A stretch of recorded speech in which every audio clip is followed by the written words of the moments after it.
শুভ সন্ধ্যা আপনাদের সকলকেই। আমি রেজাউর রহমান লেলিন, মূলত গবেষণা করি, মানবাধিকার আন্দোলনের সাথে যুক্ত। আমার সম্মানিত অনেক বন্ধু, শিক্ষক, সিনিয়র বন্ধুরা আজকে আছেন, যাদের সাথে আসলে জোরপূর্বক গুম বিষয় নিয়ে আমরা দীর্ঘ 10-12 বছর কাজ করেছি, কাজ করবার সুযোগ হয়েছে, কাজ করার চেষ্টা করেছি। আমি মূলত মুন্না ভাইয়ের বক্তব্য আমি শুনলাম, খুবই অসাধারণ কতগুলো বিষয় তিনি তুলেছেন। তুলিয়াপা যথারীতি যেভাবে বলেন মায়ের ডাকের পক্ষ থেকে, এবং জোরপূর্বক গুমের শিকার পরিবারের একজন ভুক্তভোগী, আমি মনে করি প্রতিবাদী ভুক্তভোগী হিসেবে যেভাবে কথা বলেন, যা বলেন, তা নিঃসন্দেহে আমাদের সকলকে সাহসের অনুপ্রেরণা যোগায়। আমি আমার বক্তব্য কয়েকটা বিষয়ে একটু ভাগ করি, খুব বেশি বিস্তৃত করার সুযোগ নাই, বুঝতে পারছি অনেকেই অনেক রকম প্রশ্ন করতে চান বা অনেক চিন্তাভাবনা সকলেরই আছে। আমি মূলত একটু ইতিহাসের ভিতরে দিয়ে হাঁটাচলা করতে চাই, বিশেষ করে জোরপূর্বক গুমের ইতিহাস। 2009 সালের সময়কালে যেই পার্টিকুলার সংগঠনটি আসলে কাজ করবার শুরু করেছিল, তাদের সাথে আমার সখ্যতা, বন্ধুত্বতা তৈরি হয়েছিল মূলত সেনা সমর্থিত তত্ত্বাবধায়ক সরকারের সময়কালে, এবং আমরা একসাথে সেই লড়াইটা করেছিলাম সেই সমর্থিত তত্ত্বাবধায়ক সরকারের বিরুদ্ধে। তো প্রথমত যদি ইতিহাসের দিক থেকে একটু চিন্তা করি, তাহলে কয়েকটা বিষয় দেখা যাবে যে খুবই অল্প সংখ্যক নাগরিক অধিকার কর্মীবৃন্দ আসলে এই বিষয়গুলো নিয়ে আলাপ আলোচনা শুরু করেছিলেন। দুটো ঘটনা ইম্পর্টেন্ট। বিএনপির যিনি চৌধুরী আলম ছিলেন, তাকে যখন নিয়ে যাওয়া হয় এবং তাকে মেরে ফেলা হয় এবং খুঁজে পাওয়া যায় না, পরবর্তীতে লাশ পাওয়া যায়। তো চৌধুরী আলমের বিষয়টা তখন আন্তর্জাতিক পরিসরে কিছুটা বিস্তৃতির সাথে আলোচনা হয়। আর পরবর্তীতে আমিনুল ইসলাম, যিনি লেবার লিডার ছিলেন, শ্রমিক ছিলেন আরএমজি সেক্টরের, রেডিমেড গার্মেন্টস ইন্ডাস্ট্রির, তাকে যখন গুম করা হয় এনএসআই দ্বারা, ন্যাশনাল সিকিউরিটি ইন্টেলিজেন্স। তো 9টা গোয়েন্দা সংস্থা মূলত বাংলাদেশে কাজ করে, এবং যদি আপনারা মানবাধিকার সংগঠন অধিকার এবং আইন সালিশের প্রতিবেদনগুলো দেখেন, তাহলে প্রত্যেকটা গোয়েন্দা সংস্থার বিরুদ্ধে অভিযোগ রয়েছে জোরপূর্বক গুমের শিকার করবার ক্ষেত্রে।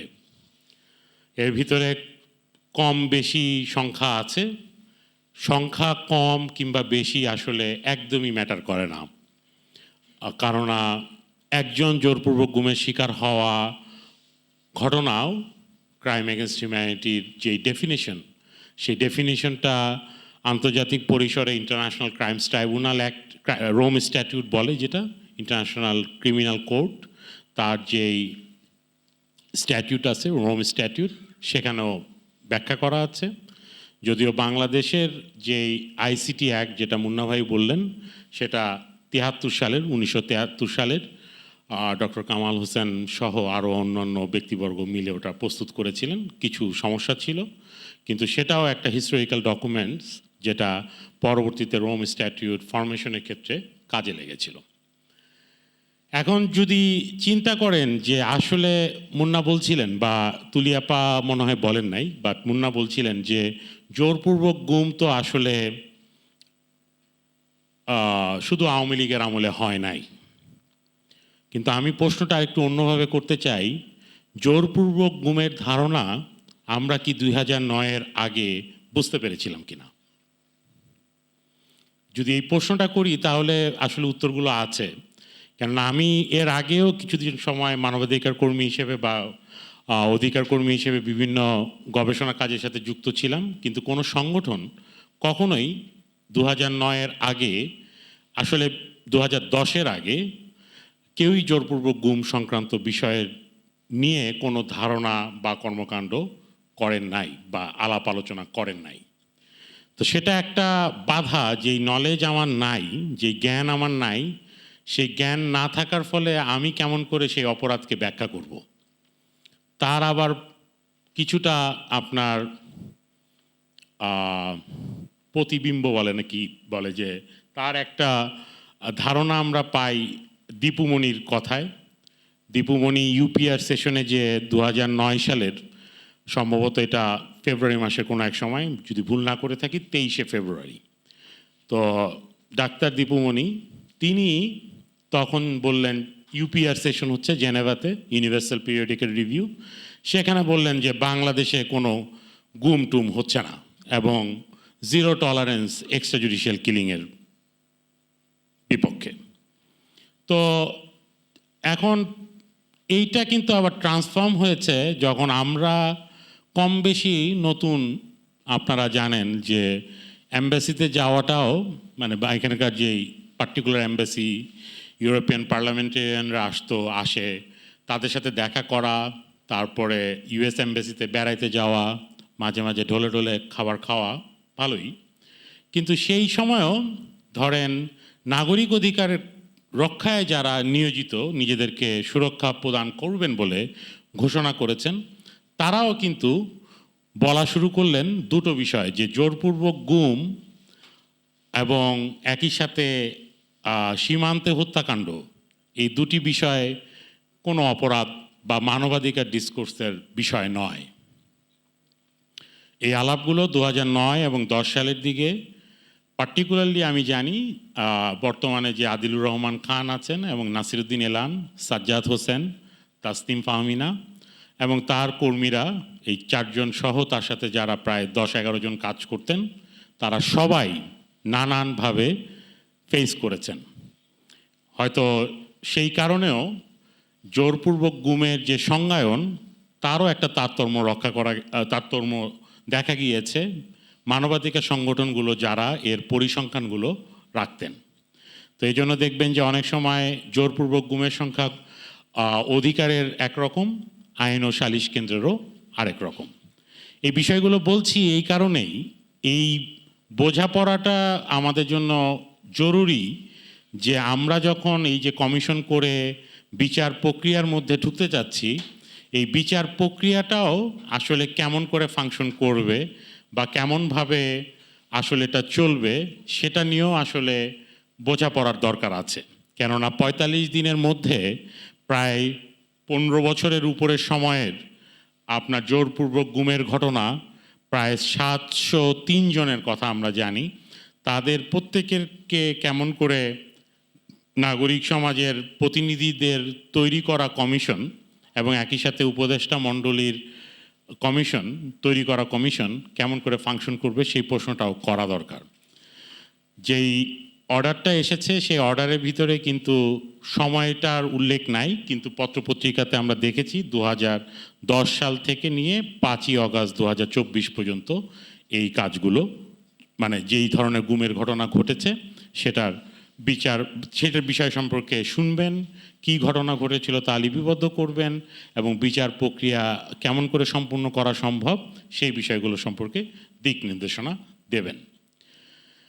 তো 703 জনের ভিতরে আবার আরেকটা সংখ্যা আছে, 153 জনকে তাদের কোনো লাশ কিংবা একই সাথে, মানে মজার যে লাশ বলতে হয়, লাশ কিংবা মজার মানে দুঃখজনক আর কি, এই অর্থে বোঝাচ্ছি যে লাশ বলতে হয়, আবার একই সাথে তাদের কোনো রকমের খোঁজ খবর আমরা নাগরিকরা কিংবা গোয়েন্দা সংস্থার কোনো ব্যক্তিবর্গ গণঅভ্যুত্থান পরবর্তী পর্যায়ে জানাতে পারেন নাই।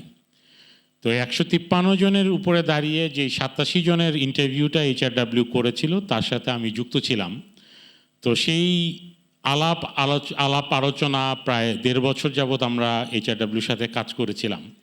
তো সেই কাজ করতে যেয়ে কয়েকটা বিষয় আসলে দেখা গিয়েছে যে অনেকের অনেক কিছু, যেমন করে ফ্যাক্ট ফাইন্ডিং মিশনে বিভিন্ন সময় ফ্যাক্ট ফাইন্ডিং মিশন বা ফ্যাক্ট ফাইন্ডিং রিপোর্টস তৈরি করেছিল মানবাধিকার সংগঠনগুলো, তাদের তথ্যগুলো প্রথম অবস্থায় যেরকম ছিল তার থেকে অনেক পরিবর্তন হয়েছে।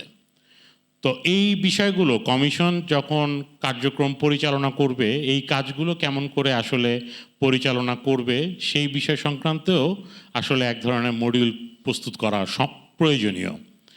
এর ভিতরে যে 5 জনের সদস্য আছেন তাদের ভিতরে 3 জনের বিগত সময়ে জোরপূর্বক গুমের ঘটনা শুনবার সময় হয় নাই বা কাজ করবার সময় হয় নাই।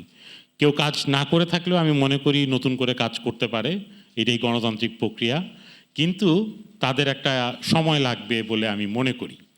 এর ভিতরে আরও কিছু বিষয় আছে যেই ডাটাগুলো হয়তো অধিকার কর্মী হিসেবে আমরা সংযুক্ত করতে পারি নাই বা বুঝতে পারি নাই বা আমাদের কাছে রিপোর্টেড হয় নাই বা পত্রপত্রিকায় রিপোর্ট হয় নাই, সেই ডাটাগুলোকে ব্যাপারে আমরা কেমন করে কাজ করব, সেই পুরো বিষয়ের একটা মডালিটিস আসলে ঠিক করা প্রয়োজন এবং সেটা আসলে আমাদের সামনের দিকে করতে হবে।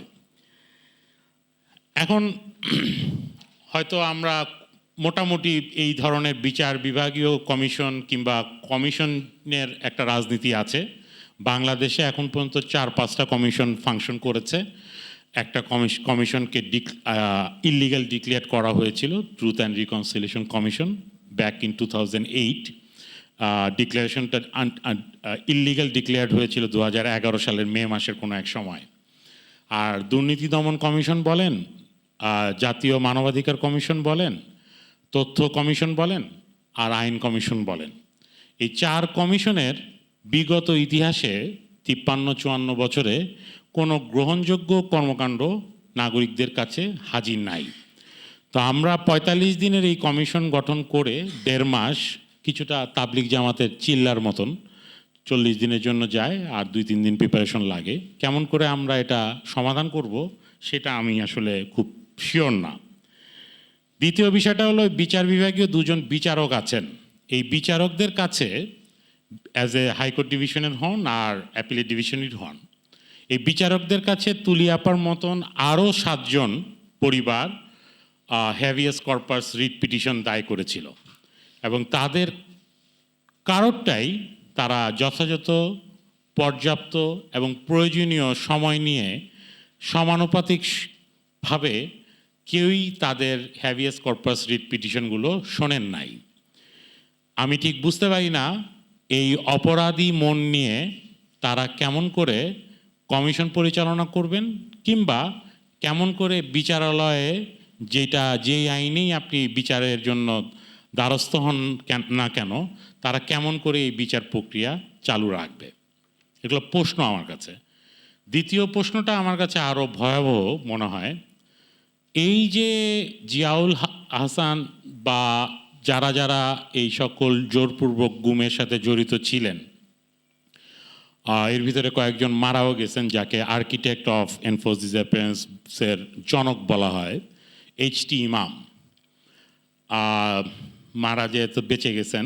ওদিকে মওদুদ সাহেবও মারা যেয়ে বেঁচে গেছেন। বিচার বহির্ভূত হত্যাকাণ্ডের যে আর্কিটেক্ট, সে যেভাবে ডগ স্কোয়াডের আদলে বাংলাদেশের র্যাপিড অ্যাকশন ব্যাটালিয়ন তৈরি করেছিলেন, তারা ছাড়া যারা বেঁচে ছিলেন তারা তো গুম, খুন, বিচার প্রক্রিয়ার বাইরে হত্যা করে বাড়িতে ফিরতেন।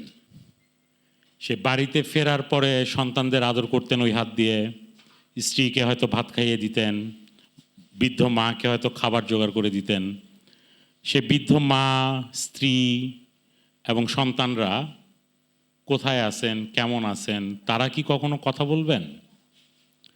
যদি আপনি সমাজে রিকনসিলিয়েশন করতে চান, ট্রুথ আবিষ্কার করতে চান, একটা অ্যাকাউন্টেবল মেকানিজম চান, তাহলে তো তাদের পরিবারে যারা পারপিটেটর, তাদের পরিবারেরও একটা অ্যাকাউন্টস আপনার লাগবে। সেটা নিয়ে কি আমরা কাজ করছি, চিন্তা করেছি? তৃতীয় যেই বিষয়টা আমার কাছে মনে হয়, মায়ের ডাকের সাথে যেই নারীরা প্রতিনিয়ত বংশাল বলেন, আপনার শাহিনবাগ বলেন, তেজকুনিপাড়া বলেন, মিরপুর 1 বলেন, এইসব জায়গায় উত্তরা বলেন, যারা ঘুরে ঘুরে বেরিয়েছে যেই পুলিশ স্টেশনগুলোতে, র্যাপিড অ্যাকশন ব্যাটালিয়নগুলোতে, যে কার্যালয়গুলোতে, কিছু ক্ষেত্রে হয়তো বন্ধুবান্ধবদের ধরে আর্মির অফিসারদের সাথে পৌঁছেছেন, এই নারীরা কি কখনো মানবাধিকারের হরণের শিকার হয়েছিলেন যখন তারা তাদের সন্তানের খোঁজে গেছেন, তারা যখন তাদের ভাইয়ের খোঁজে গেছেন, তারা যখন তাদের বাবার খোঁজে গেছেন?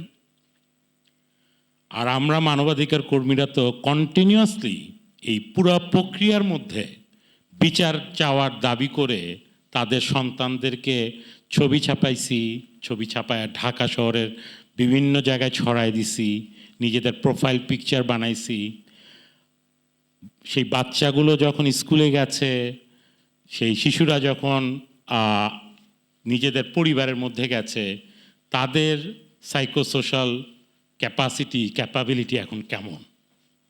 আমরা কি সেখানেও কন্ট্রিবিউট করেছি? আমরা কি সেখানে কোনো কাজ করেছি? আমি একমাত্র জানি নারীপক্ষ ছাড়া, নারীপক্ষ তাও অনেক পরে এসে নারী সংগঠন হিসেবে গুমের পরিবারের পক্ষে বিবৃতি দিয়েছেন। সেটা দিতেও প্রায় 10 বছর লাগছে আনুমানিক, এক্স্যাক্ট টাইম দেখে বলতে হবে। কিন্তু বাংলাদেশের 71-72 সালের পর থেকে ব্র্যাক ছিল, মহিলা সমিতি ছিল, আইন সালিশ ছাড়াও আরও তাদের সাপোর্টিং অর্গানাইজেশনগুলো ছিল। তারা কি মায়ের ডাকের সাথে এসে দাঁড়িয়েছে? দাঁড়ায় নাই।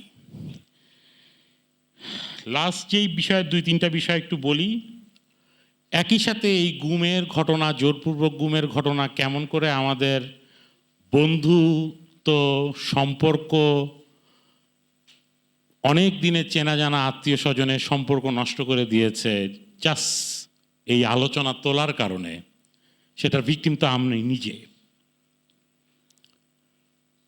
আমার যে বন্ধুরা বিশ্ববিদ্যালয়ে, যে শিক্ষকরা বা যে বড় ভাইরা ইউপিআর এর রিপোর্ট, ডিফেন্স রিপোর্ট লিখত সরকারের পক্ষে পররাষ্ট্র মন্ত্রণালয়ের হয়ে, স্বরাষ্ট্র মন্ত্রণালয়ের হয়ে এবং আইন মন্ত্রণালয়ের হয়ে, তারা যখন এই ডিফেন্সগুলো লিখত, আপনাদেরও হয়তো এরকম বন্ধুবান্ধব আত্মীয় স্বজন পাওয়া যাবে, সেই সম্পর্কগুলো তো নষ্ট হয়ে গেছে। সেই সম্পর্কগুলো নিয়েও কি চিন্তা করবার প্রয়োজন আছে না? যখন কোনো আমরা যেমন 100 পরিবারকে একবার ঢাকায় এনেছিলাম সম্ভবত 2014 সালে মৌলিক অধিকার সুরক্ষা কমিটি থেকে, আমি নাসিরুদ্দিন ভাই, লিটন ভাই সহ আরও সিনিয়র যারা মানবাধিকার কর্মীরা আছেন বাংলাদেশে, তারা সবাই সেখানে উপস্থিত ছিলেন। প্রায় 4-4.5 ঘন্টার বক্তব্য সেখানে হয়েছিল। কিন্তু সেগুলো অর্গানাইজ করতে, সেগুলো নিজেদের ভিতরে আলাপ আলোচনা করতে যে আমাদের বন্ধুত্বটা নষ্ট হয় নাই, হয়েছে। তো আমি মনে করি যে জোরপূর্বক গুম বলেন, বিচার বহির্ভূত হত্যাকাণ্ড বলেন, তা সামাজিক, রাজনৈতিক, অর্থনৈতিক এবং সাংস্কৃতিকভাবে দেখবার বিষয় আছে। আমার সাথে জোহান আছে ডান পাশে বসা। জোহানকে প্রায় 3-3.5 বছর শুধু বিশ্বাস অর্জন করতে হয়েছে পার্টিকুলার 2-3টা গ্রুপের কাছে আগামীকালকের প্রোগ্রামটা করবার জন্য। জোহান অ্যানথ্রোপোলজি থেকে ব্র্যাকে পাশ করে বেরিয়েছেন, প্রায় 2-3 বছর হয়েছে। যে কোনো জায়গায় চাকরি বাকরি করতে পারতেন, কিন্তু তিনি করেন নাই। তিনি ডেথ পেনাল্টি এবং একই সাথে আপনার গুমের পরিবারগুলোর সাথে কথা বলে গিয়েছেন। তো হয়তো তার কালকে একটা এক্সিবিশন আছে, তাও ইন্টারেস্টিং, জাতীয় জাদুঘরে।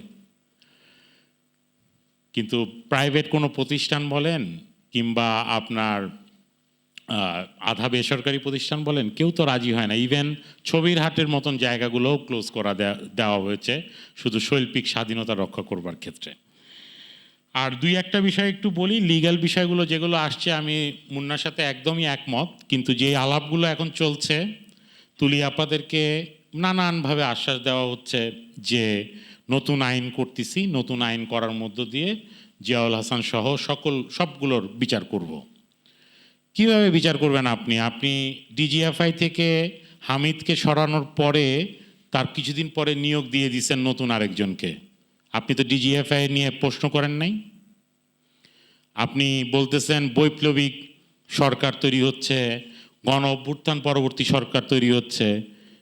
ভাই, বৈপ্লবিক সরকার, গণ অভ্যুত্থানের সরকার তৈরি করবার প্রথমতম শর্ত হইল আপনার পুরাতন বন্ধুত্ব ভেঙে যাবে, আপনি নতুন বন্ধুর খুঁজবেন, নতুন বন্ধু আসবে। যেমন রোদ এসেছে বিচ্ছেদ এবং ব্যবচ্ছেদের আলোচনা নিয়ে। তো নতুন বন্ধু তৈরি করেন নাই, নতুন চিন্তা নাই, নতুন স্বপ্ন নাই, নতুন আলাপ নাই, আর আপনি বলতেছেন গণ অভ্যুত্থান হয়েছে এবং এরপরে আপনি বলতেছেন বিপ্লব হয়েছে, এরপরে আবার ব্যাককেলের মতন কতগুলো বলতেছেন যে এখানে গণহত্যা হয়েছে, গণহত্যা হয়েছে। ডেফিনেশনেরও কোনো আলোচনার জায়গায় নাই। আইনগত ডেফিনেশনও বাদ দেন। যেই কারণে 1971 সালের গণহত্যা এখনও আন্তর্জাতিক পরিসরে রেকগনাইজড হয় নাই, এই একই রকমের কর্মকাণ্ডগুলো আমরা এখানে রিপিটেটিভলি করে যাচ্ছি। 2 নাম্বার বিষয়টা হলো যে আপনি বলতেছেন নতুন আইন হবে তারপরে বিচার পাবেন। তো নতুন আইন হবে, বিচার পাবেন, আপনি কি রেট্রোস্পেক্টিভ এফেক্ট বা ভূতাপেক্ষ কোনো ঘটনার কি নতুন আইনের দ্বারা বিচার করতে পারেন? কোনোভাবেই সম্ভব না। আপনার যে আইন যখন করেছেন সেটা সেই দিন থেকেই অপরাধ। তার আগে এই ধরনের অপরাধ হয়ে থাকলেও সেই অপরাধটা গণ্য হবে না নতুন আইনে। তাই এইসব কী বুঝাচ্ছেন? 6 জন আইনজীবী হয়ে উপদেষ্টা পরিষদে 21 জনের একটা টিম বানানোর পরে আর কয়েকজন হলে তো ফুটবল খেলতে পারবেন, Manchester United versus Real Madrid. 3 number যদি আসেন, আইন একটা বানানোর প্রক্রিয়ায় আছে তারা স্বাক্ষর করেছে। স্বাক্ষর করার পরে যে এটা অনুমোদন করতে হয়, অনুসমর্থন করতে হয়, সেই বিষয়ে কোনো আলাপ নাই। আপনারা অনেকেই হাততালি দিয়েছেন, আমিও দিয়েছি। আমার বন্ধুরা 7-8 জন পরিচিত যাদের সাথে বাদাম খাইতাম মাঝে মাঝে, তো 90 সালেও তো বাদাম খেয়ে গণ অভ্যুত্থান করে গণতান্ত্রিক সরকার গঠন করছিলেন বা করছিলাম আমরা, আমাদের সিনিয়র বন্ধুরা করছিলেন। তার ফসল তো আমরা এখন দেখতে পাচ্ছি একই রকম। যে অনুসমর্থন করবেন কখন সেটার কোনো ডিক্লারেশন নাই। ঠিক আছে, স্বাক্ষর করেছেন, এটা ভালো, কিন্তু এটা কি সেরিমোনিয়াল কিংবা উৎসবমুখর অবস্থায় রাখতে চান? 29শে অগাস্ট কেন করলেন? এটা আগামী মাসে করতেন চিন্তাভাবনা করে, ঘোষণা দিয়ে। সেরিমোনিয়াল করতে যাচ্ছেন, উৎসব করতে যাচ্ছেন, কেননা আগামীকালকে জোরপূর্বক গুমের ব্যক্তিদের স্মরণে তুলিয়াপাড়া দাঁড়াবেন। বারবার তুলিয়াপা বলতেছি, অনেকে চেনেন দেখে, কিন্তু আখিয়াপাও যেই রোল প্লে করেছেন, ওনার বড় বোন, তার কথাও বলতে হবে, তার আরও বড় বোন আছেন, তার মা, তাদের কথাও বলতে হবে। তো ফাইনালি যেটা আমি মনে করি যে এই যে বাস্তবতায় আমরা আছি, অন্তর্বর্তীকালীন সরকারের পরবর্তী সময়ের যে বাস্তবতা আমরা দেখতে পাচ্ছি, তার মধ্যে কোনো আশা কিংবা যেই শব্দটা বারবার ব্যবহার করছে এই বিশ্ববিদ্যালয়ের শিক্ষক এবং শিক্ষার্থীরা, স্বাধীনতা, সেই স্বাধীনতার বিষয় তো নাই। কমিশন গঠন করছেন কার সাথে আলাপ করে? আইন বানাচ্ছেন কার সাথে আলাপ করে? আইনের প্রিএমবেলে আপনি বলছেন, যে এটা ড্রাফটটা আমি দেখেছি, সে প্রিএমবেলে সে বলছে যে নতুন যেহেতু জোরপূর্বক গুম সংক্রান্ত যেই সনদ, সেটাতে আমরা স্বাক্ষর এবং অনুসমর্থন করেছি, তাই এরকম একটা আইন বানাচ্ছি আমরা। আইন বানানোর ব্যাপারটা বোঝেন? আইন বানানোর প্রক্রিয়া বোঝেন? বাংলাদেশে তো আইন শেখ হাসিনা করছে কতগুলো টেকনোক্র্যাট নিয়ে, তো একই তো করতেছেন। আইন বানানোর প্রক্রিয়ায় কমিশন তৈরি করবার কথায় নাগরিকদের আলোচনা লাগবে, নাগরিকদের সাথে আলাপ আলোচনা করছেন? আমি তো মনে করি সিনাপ্পা, আমাদের যে মানবাধিকার কর্মীরা ছিলেন তারা মারা গেছেন, মৃত। এক বিবৃতি এখন লিখতে 4 দিন লাগে, 4 দিন পরে দেখা যায় নতুন আরেকটা ইস্যু আসে, ওই বিবৃতি আদৌ গেছে কিনা, ছাপা হয়েছে কিনা ঠিক জানা যায় না। দেখা যায় যে 74 জন 51 জন বিবৃতিতে স্বাক্ষর করেছেন, কিন্তু কোনো খবর নাই।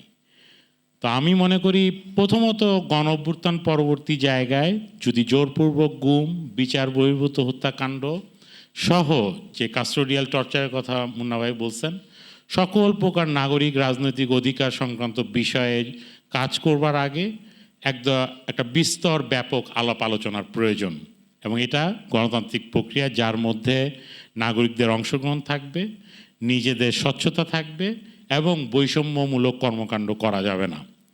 ক্যামব্রিজ, অক্সফোর্ড একজন লোক 2 জন লোক করে রাখতেছে আশেপাশে, কিন্তু মনে রাখেন গণহত্যা করা হয়েছিল কিন্তু রোহিঙ্গাদের সাথে Cambridge University Press, Oxford University প্রেসের বিভিন্ন এক্সপার্টের দ্বারা লেখা বইয়ের রেফারেন্স ধরে ধরে। সেখানে ফেসবুক ইনভলভ ছিল, সেখানে আপনার একই সাথে নানান রকমের মাধ্যম যেগুলা মিয়ানমার এবং সাউথ ইস্ট এশিয়ায় প্রকাশ মানে অ্যাভেলেবেল সেগুলোর উপরে নির্ভর করে।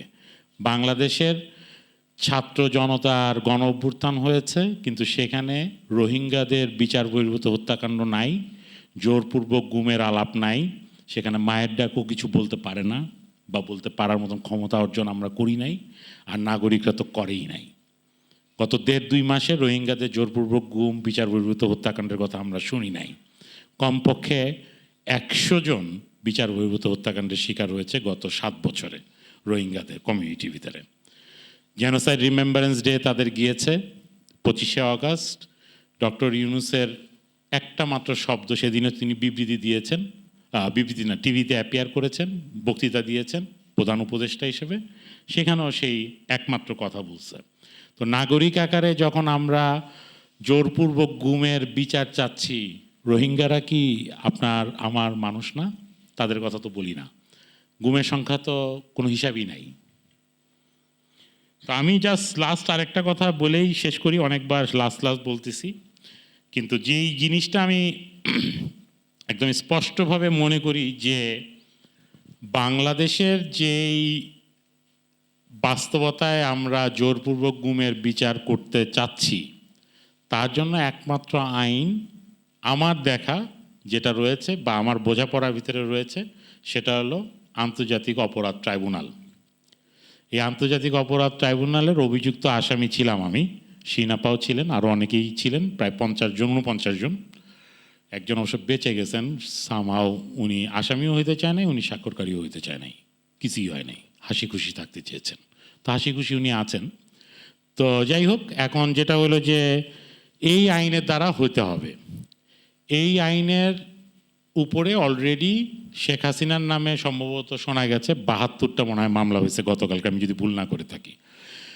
তো 72টা মামলা এই একটা আইনেই হয়েছে। তো এই আইনের বিরুদ্ধে আমরা কিছুদিন 10 এবং 11 সালে কিছুদিন বৈপ্লবীপনা কিছুটা করতে পারছিলাম, মানে একটু অ্যানালাইসিস করে আন্তর্জাতিক সংগঠনগুলোকে মোবিলাইজ করতে পেরেছিলাম।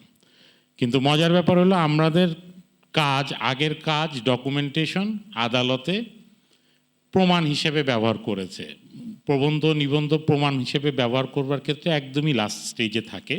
কিন্তু তারা তা কীভাবে কী করছে এটা নিজেরাও বলতে পারি না, কিন্তু করার চেষ্টা করেছে। কিন্তু আমাদেরকেও পরবর্তীতে কন্টেম্পট অফ কোর্ট চার্জে এনে বিচার করবার চেষ্টা করেছে। তো এই আইনের প্রথমত ক্যাপিটাল পানিশমেন্ট রয়েছে, 2 নাম্বার হলো প্রসিডিউরাল যে ভায়োলেশনগুলো, কোর্ট আনকোর্ট যুদ্ধ অপরাধী বা রাজাকার যাদেরকে আপনারা বলছেন বা আমরা বলছি মিষ্টি খাইছি, তাদের ফাঁসির পরে, তো তাদেরকে যেই বিচার প্রক্রিয়ার মধ্যে দিয়ে বিচার করেছেন, আমি অন্তত শেখ হাসিনার বিচার যদি আপনারা করতেই চান তাহলে আমি এই আইনের বিচার চাই না। কিন্তু আপনার কাছে আমার কাছে আপাতত এই মুহূর্তে কোনো সলিউশন নাই।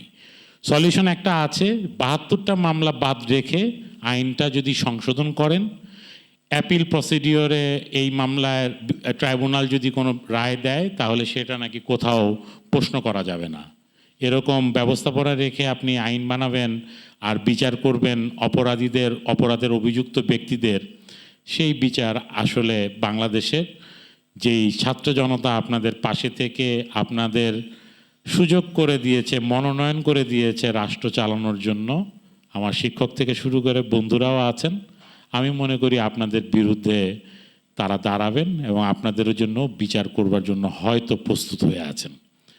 তো লাস্ট কথাটা হলো যে এই সাইবার ইন্টারন্যাশনাল ক্রাইমস ট্রাইব্যুনাল অ্যাক্টের যে সংশোধনীটা আনা প্রয়োজন, সেটা খুব দ্রুত সময়ে আনতে হবে। এবং লাস্ট 2-3টা প্রপোজাল মাথায় রাখতে হবে তাদের। একটা হলো যে এনফোর্স ডিসঅ্যাপিয়ারেন্সের যেই সনদ তারা 2006-এ হয়েছিল গ্লোবালি, সেটা 2010-এ থেকে র্যাটিফিকেশন শুরু হয়েছে। সেটা যেহেতু 2024-এ 14 বছর পরে সাইন করেছে, তাদের মনে রাখতে হবে optional protocol international civil and political রাইটসের একটা ডকুমেন্টস আছে যেটাতে ক্যাপিটাল পানিশমেন্ট নিষিদ্ধ, সেটা এক্সিডারেট করতে হবে, সেটাকে তারা স্বাক্ষর অনুসমর্থন করতে হবে।